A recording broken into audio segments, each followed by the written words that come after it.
There's a lot of different running shoes that you could wear in the winter. I think first step, it really depends on what you're running on. If it's a cold day that the roads are bare, I mean, you can use anything from your normal running shoe to something that could be a little bit different.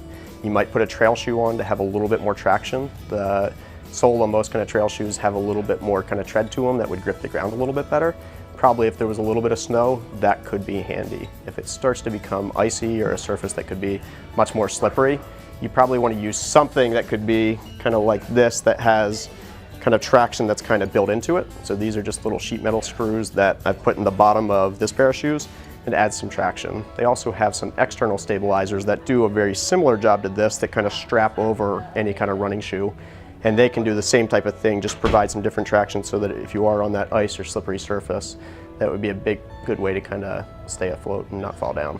Putting screws in the shoes is a little bit tricky. You got to make sure that you put the screws kind of in an appropriate place. So the first thing that you need to watch out for is to make sure the depth of the screw is not going to penetrate the bottom of the shoe. You definitely don't want to screw in your foot. So one of the things that I do is I use a small screw, something that's not going to go too deep, and I put it in the areas that I'm going to contact more. So I put a little bit through the heel, but then I tend to be a little bit kind of heavier up front. Depending on the style that you're running and the way that you're running, that's going to play into kind of where those screws should go. When you're running in something that's really slushy, one of the things that kind of ends up, you're still going to have some of the slippery surface, but you also start to get a lot of splash kind of up off the roads. One of the things that you can wear is something like a running gaiter. So this is something that goes over your ankle, but also attaches to your shoe. So any kind of slush or anything that could be popping off the road and kind of going onto your pants, which could be getting them wet, something like this that could be waterproof would help to keep that off there.